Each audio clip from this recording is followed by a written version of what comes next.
பல்லாண்டு பல்லாண்டு பல்லாயிரத்தாண்டு பல கோடி நூறாயிரம் பல்லாண்டு பல்லாண்டு பல்லாயிரத்தாண்டு பல கோடி நூறாயிரம் மல்லாண்டு தின்கோள் மணிவண்ணாவும் செவ்வடி செவ்வி திருக்காப்பு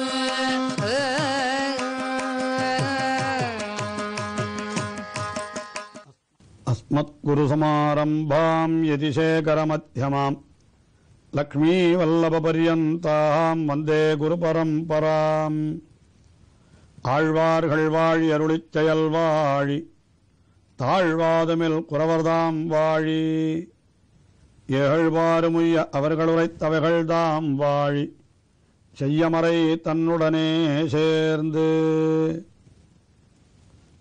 எம்பெருமானைச் சரணமடைகின்றவர்கள் தாங்கள் சரணமடைகிற பொழுது தங்களுடைய பாவங்களை எல்லாம் சொல்லிக்கொண்டு அகமஸ்மி அபராதானாம் ஆலயஹா, நான் செய்த பாவங்களுக்கு எண்ணிக்கையே கிடையாது, அத்தனை பாவங்களுக்கும் நான் கொள்ளிடம், அதாவது நான் தான் கொள்கலம் என்று சொல்லிக்கொண்டு அந்த எம்பெருமானை சரணமடைய வேண்டும் என்று சாஸ்திரங்கள் தெரிவிக்கின்றன. அதையே திருமங்கையாழ்வார் நைமிஷாரண்யத்திலே எழுந்தருளிருக்கிற எம்பெருமானுடைய திருவடிகளை சரணமடைகிற பொழுது அப்படி தம்முடைய பாவங்களை எல்லாம் அனுசந்தித்துக் கொண்டு எம்பெருமானுடைய திருவடிகளிலே சரணமடைகிறார். நான் சிற்றின்பங்களிலே விழுந்து கிடந்தேன், விலைமாதர்களுடைய அழகிலே மயங்கினேன், ஒருவருக்கும் இறந்தவர்க்கு இல்லையே என்று மறுத்தேன் என்று இப்படி பல, நான் நாயினத்தோடும் திளைத்திட்டேன் என்று தம்முடைய பாவங்களாக எத்தனையோ சொல்லிக் கொண்டார். உண்மையாக ஆழ்வாருக்கு இத்தனை பாவங்கள் உண்டா என்றால் அப்படி பாவங்கள் கிடையாது. ஆனால் இந்த உலகத்தினுடைய தொடர்பு காரணமாக இந்த பாவங்கள் வந்து சேருவது இயற்கை. நாமே வேண்டாம் என்று தவிர்த்தாலும் கூட அது நம்ம விட்டு அகலாது. இரண்டாவதாக, தமக்காக அவர் அருளி செய்யவில்லை என்றாலும் நமக்காக அப்படி அருளி செய்திருக்கிறார். நாமெல்லாம் பாவங்களை செய்திருக்கிறோம் அல்லவா, அந்த ஆழ்வாருடைய பாசுரங்களை நாம் சொல்லுகிற போது அது நமக்கு நன்றாகவே பொருந்துகிறது என்று இப்படியும் கொள்ளலாம்.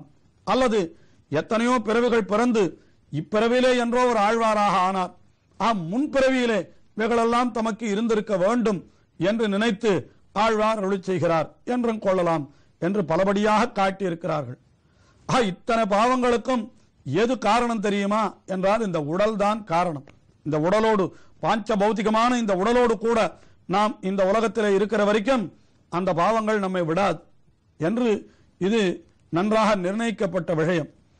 இந்த உடல் அப்படி கழிகின்ற பொழுதோ எம்பெருமானை சரணமடைய வேண்டும் என்று நினைத்தால் அதுவே பெரிய பாக்கியம். அதைத்தான் 9வது பாசுரத்திலே அருளி செய்கின்றார் திருமங்கை ஆழ்வார்.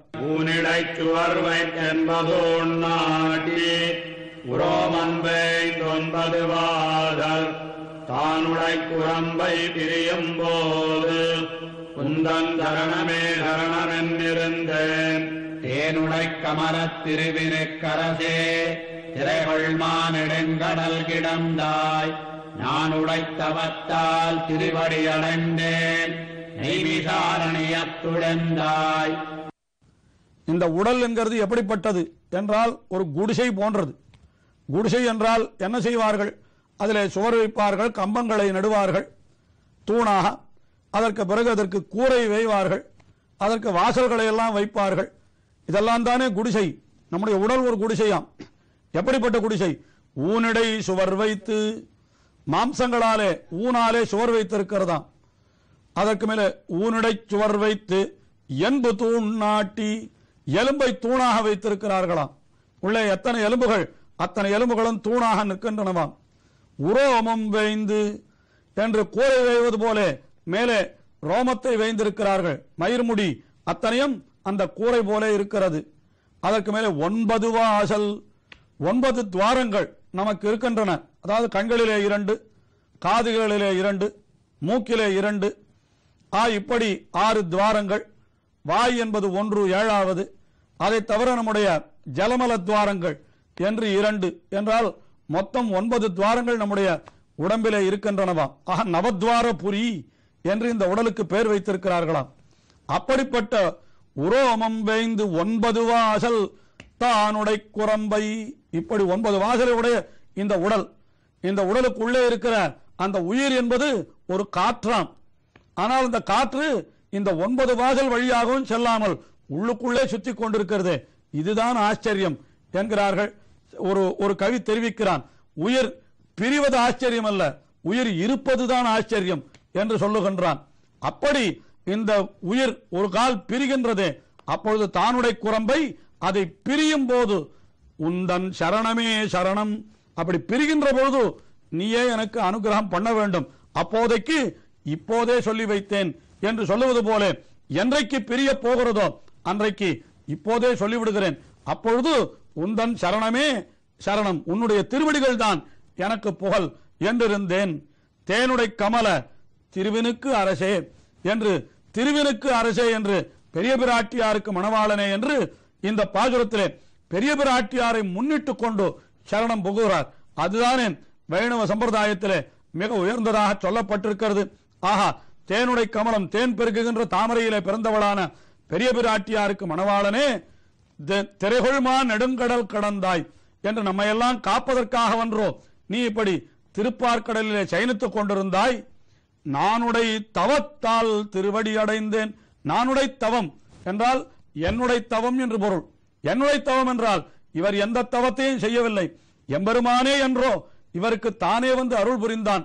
ஆகையினாலே அதையே இங்கே சொல்லுகிறார், என்னுடைய தவமாக இருப்பவன் நீயே என்றோ, அப்படிப்பட்ட உன்னால் உன்னுடைய திருவடியை அடைந்தேன் என்று. நானுடைய தவத்தால் என்றால் என்னுடைய தவமாக எழுந்தருள் இருக்கிற எம்பெருமானே, உன்னுடைய அருளாலே உன்னை அடைந்தேன், நீ என்னை ரட்சித்தருள வேணும் என்று, நீயே என்னை காத்தருள வேணும் என்று இந்த பாசுரத்திலே ஆழ்வார் எம்பெருமானை வேண்டுகின்றார்.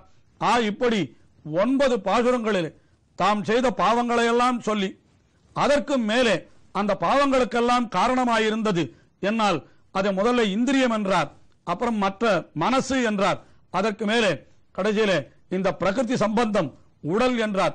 இத்தனை காரணமாக இப்படி பாவங்கள் எல்லாம் ஏற்படுகின்றன, இவற்றையெல்லாம் நீதான் போக்கியருள வேணும் என்று எம்பெருமானிடத்திலே ஆழ்வார் பிரார்த்தித்துக் கொண்டார். ஆனால் ஆழ்வார் மட்டுமா இப்படி பிரார்த்திக்கிறார்? தேவாதி தேவர்களும் கூட இதைத்தானே பிரார்த்திக்கிறார்கள் என்று 10வது பாசுரத்திலே தெரிவிக்கின்றார். ஏலம் வந்தழுகா வண்ணனாம் எண்ணி எழுமினோ தொழுதுமென்னு இமையோர் நாதன் வந்திரஞ்சும் நைமிசாரணியத் தெந்தையை சிந்தையுள் வைத்து காதலே மிகுத்த கலியன் வாயொலிசை மாலைடான் கத்தி வல்லாடுகள் ஓத நீர் வையகமாண்டு வெண்குடைக்கு உம்பருமாறு வருதாமே. பிரம்மாதி தேவர்கள் அவர்கள் என்ன செய்கிறார்கள் என்றால், இமையோர் நாதன் வந்து இறைஞ்சும் நைமிசாரணியத்து எந்தை என்று இந்த நைமிசாரணியத்திலே எழுந்தருளிருக்கிற எம்பெருமானே, தேவர்களுக்கெல்லாம் தலைவனாய் மிகவும் பிரம்மவிதாம்பரா என்று உயர்ந்தவனாய் சொல்லப்படுகின்ற பிரம்மதேவன் அவன் வந்து வணங்குகின்றானாம். இமையோர்நாதன் வந்து இறைஞ்சும் நைமிசாரணியத்து எந்தை. இமையோர்நாதன் என்ன இறைஞ்சுகிறான் என்றால், ஏதம் வந்து அணுகா வண்ணம் நாம் எண்ணி என்று நாம் எல்லோரும் ஏதம் எந்தவித தோஷங்களையும் அடையாமல் இருக்க வேண்டும் என்றால் அதற்கு இவனைத்தான் பற்ற வேண்டும் என்று ஏதம் வந்து அணுகா வண்ணம் நாம் எண்ணி இந்த எம்பெருமானை தொழுதும், இந்த நைமிசாரண்யத்திலே எழுந்தருளிருக்கிற எம்பெருமானை நாம் எல்லாரும் தொழுவோம் வாருங்கள் என்று மற்றவர்களையும் அழைத்துக் கொண்டு வருகிறானாம் அந்த இமையோர் நாதன். அந்த இமையோர் நாதன் வந்து இறைஞ்சும் நைமிசாரணியத்து எந்தை. பிரம்மதேவனே தங்களுடைய குற்றங்கள் எல்லாம் தங்களை அணுகாமல் இருக்க வேண்டும் என்பதற்காக இந்த எம்பெருமானை அணுகுகிறான். நைமிசாரண்யத்திலே எம்பெருமானை துதிக்கிறான் என்றால் நாம் துதிக்க வேண்டாமா? ஆகையினாலேதான் திருமங்கி ஆழ்வார் 9 பாசுரங்களிலே அந்த ஏதங்களை எல்லாம் சொல்லிவிட்டு அந்த ஏதங்கள் வந்து அணுகா வண்ணம் எங்களை நீ காத்துருள வேணும் என்று அந்த நைமிசாரணியத்து எம்பெருமானியே இவரும் துதித்தார். அப்படிப்பட்ட நைமிசாரணியத்து எந்தையை சிந்தையுள் வைத்து காதலே மிகுத்த கலியன் என்று அந்த எம்பெருமானை தம்முடைய சிந்தையிலே வைத்துக் கொண்டார். அந்த எம்பெருமானிடத்திலேயே பக்தி உடையவராய் திகழ்ந்தார். அப்படிப்பட்ட கலியன் வாயொலிசை மாலை என்று மிகவும் மிடுக்கை உடையவரான அந்த கலியன் அவர் அருளி செய்த இந்த 10 பாசுரங்கள், இந்த 10 பாசுரங்களை கற்பவர்களுக்கு என்ன பலன் என்றால், இங்கிருக்கும் நாளிலே அவர்கள் ஓதநீர் வையகமாண்டு கடலாலே சூழப்பட்ட உலகம் அத்தனையும் ஆளுகின்ற ஒரு பெரிய பேற்றை பெறுவர் என்றால் என்ன அர்த்தம்? ஆளுதல் என்றால் என்ன? இவருடைய புகழ் எல்லா இடத்திலும் பரவி கிடக்கும்.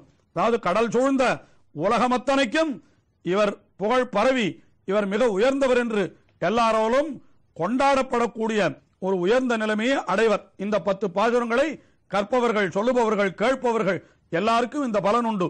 ஆஹா, ஓதநீர் வையகமாண்டு வெண்குடைக்கீழ், அந்த வெண்கொற்றை குடைக்கீழே இந்த உலகத்தை எல்லாம் ஆளும்படியான பேரு கிடைக்கும். ஆனால் இந்த உலகம்தான் மிகவும் பொல்லாதது என்று கீழே 9 பாசுரங்களிலே தெரிவித்தாரே. அப்படி இருக்கிற பொழுது மறுபடியும் உலகத்து பயனையே சொன்னால் நாம் பாழாய்த்தானே போக நேரிடும் என்றால் அப்படி அல்ல. இந்த 10 பாசுரங்களை கற்பவர்கள், இந்த உலகத்தை ஆளுவர்கள், இந்த உலகத்தை விட்டு நீங்குகிற காலத்திலே அவர்கள் என்ன ஆவார்கள் என்றால் உம்பருமா ஆகுவர் என்றால் எம்பெருமானுடைய திருவடிகளையும் அடையப் பெறுவர். அதாவது பரமபதத்திலே போய் அந்த எம்பெருமானுடைய திருவடி நிழலின் கீழே இளைப்பாரி எந்தவித துன்பமும் இல்லாமல் கீழே சொன்னார் போலே சிற்றின்பங்களால் ஏற்படுகிற துன்பமோ அல்லது நெஞ்சாலே, மனத்தாலே, வாயாலே சொல்லுகின்ற அப்படிப்பட்ட அந்த பாவங்கள் எல்லாம் இவர்களை அணுகவே அணுகாது. எல்லா ஏதங்களும் இவர்களை விட்டு நீங்கிவிடும். ஆகையினாலே இந்த 10 பாசுரங்களை கற்று அந்த நைமிசாரணியத்து எந்தையை நீங்களும் சிந்தையுள்ளே வையுங்கள் என்பது போலே நம்மை பார்த்து ஆழ்வார் அருளி செய்கிறார். அந்த காதலை மிகுத்து கலியன் வாயொலி செய் மாலைதான் கற்று வல்லார்கள். அதனுடைய அர்த்தத்தையும் நன்றாக உணர்ந்தவர்கள். இனிமேல் இப்படிப்பட்ட பாவங்கள் நமக்கு நேரக்கூடாது என்று மனப்பூர்வமாக அந்த எம்பெருமானிடத்திலேயே வேண்டுபவர்கள். அவர்கள் ஓதநீர் வையகம் ஆண்டு, கடல் சூழ்ந்த இந்த உலகத்தை ஆண்டு இந்த பிறவி முடிந்தவாறே உம்பரும் ஆளுவர் என்று பரமபதத்திற்கும் சென்று அங்கேயும் கூட இவர்கள் பெருமை தோற்ற அப்படி வீற்றிருப்பார்கள் என்று இப்படி பலன் சொல்லி தலை கட்டினார். இப்படியாக நைமிசாரணியத்து எம்பெருமானுடைய அனுபவத்தை முடித்த திருமங்கையாழ்வார் அடுத்தபடியாக மற்றொரு திவ்ய தேசத்தை அனுபவிக்க செல்லுகின்றார். அந்த திவ்ய தேசத்தை பற்றின அனுபவத்தை அடுத்த நிகழ்ச்சியிலே சொல்லுவோம். திருமங்கையாழ்வார் திருவடிகளே சரணம்.